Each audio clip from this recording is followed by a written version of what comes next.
Happy new comic book day, everybody. I got actually a pretty light stack this week. You know, my wallet appreciates it. It's good to see every once in a while. As much as I enjoy reading a comic book, I do enjoy having a little bit more money at the end of the week. But for this week, I got 9 books, and we'll start it off with SpiderMan Spider Shadow. Number 5, ending it off. It hasn't been too bad. I'm excited to see how it ends. I'm hoping that it ends with him keeping the symbiote suit. I hope it doesn't go the whole hero route where he ends up being the bigger man. This is a what if story, and he needs to keep the suit. That's my take on this. Next is issue number 4 of Eve, and as you can see here, is that Eve? Is that a clone? Is that maybe her mom? I mean, we kind of got the answer in the last issue, but that could be misleading. You know what I mean? So I'm hoping to get some kind of answers there. And this is 4 out of 5. So I can't be having any more questions after this, because the next issue is the last issue, at least for now, right? So there's Eve number 4. Pretty excited about that. Then we got issue 5 of America Chavez, Made in the USA. And I don't know how I feel about this so far. This is the first book that I've picked up with America Chavez, so I don't know much about her history. But from what I'm reading outside of the book, it looks like this is changing a lot of her backstory, and I don't think many people are happy about that. I know I wouldn't be. If I had been reading America Chavez from the very beginning, and then there's a whole new origin to her, I'd be pretty upset. That being said, unbiasedly, it's a good story, and it's a good little twist and things like that. So I am looking forward to ending that. Next is issue 4 out of 6 of Infinite Frontier. I don't understand why they keep bringing this guy back. He was very interesting in Flashpoint. He was kind of interesting in the Button storyline. They need to finish with him. He only stays interesting if he, at least to me, if he remains scarce. You know, you don't use him for every single storyline, at least every single multiverse storyline. And as of right now, he hasn't done anything other than show up and just be like, "Where's Barry Allen?" So I don't really. I mean, the story itself, Infinite Frontier itself, has been pretty interesting, and answering questions, but also making you ask other questions, which is great.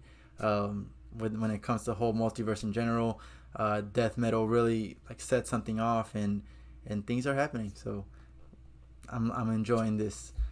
Next we have the Mighty Morphin, number 10, which we get to see here. We have the people of Eltar and some other masked figure that we don't know who it is, but yeah, I don't even know. I'm like looking at this cover for the very first time, honestly.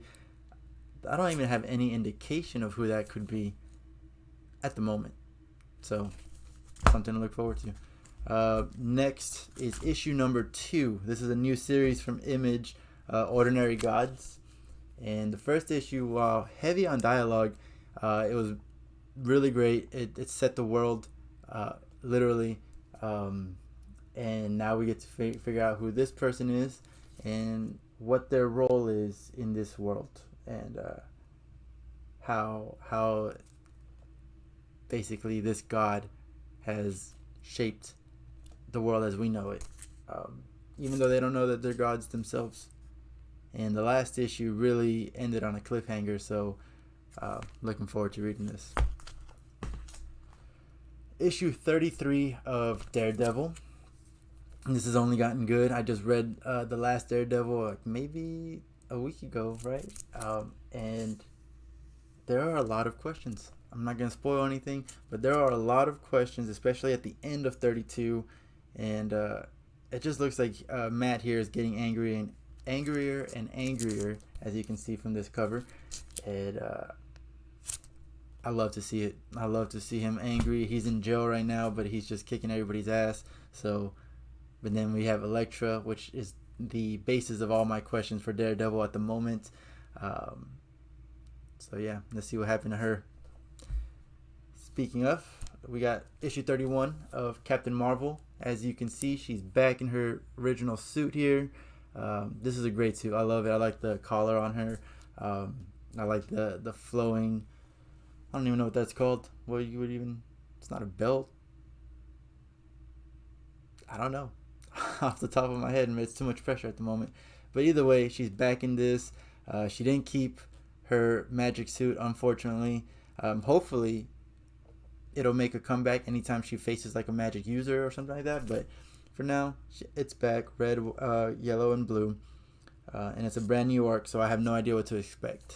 But I'm excited. And last but not least is Wonder Woman 777. She's fighting some guy that looks like a male counterpart of her. I don't know what god sphere she's in at the moment that would indicate this, but I'm gonna find out. Honestly, I'm surprised that they didn't use any kind of like casino theme, 777. So, but it is what it is. This is also why it's at the end of my list here, is because while I do have questions that I would like answered, it's not anything that can't wait for the moment. So it's good stuff. But that's my new comic books for this week, and yeah, I hope I have a good time reading them. It looks like for a few of them for sure. Other ones are like a little iffy. See what happens. But yeah, thanks for watching.